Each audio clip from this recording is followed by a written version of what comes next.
سلام خدمت همه دوستان.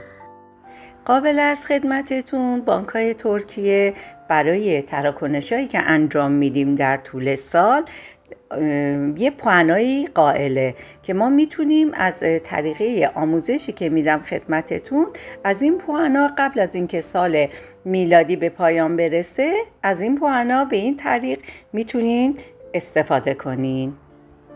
فقط عزیزان این پوانا رو شما میتونین باهاشون خریدای مارکت انجام بدین.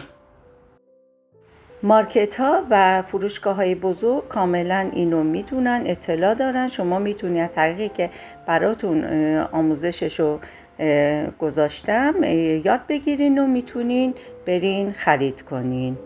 قبل از سال نو حتما انجام بدین ولی پوانتون میسوزه. موفق باشید.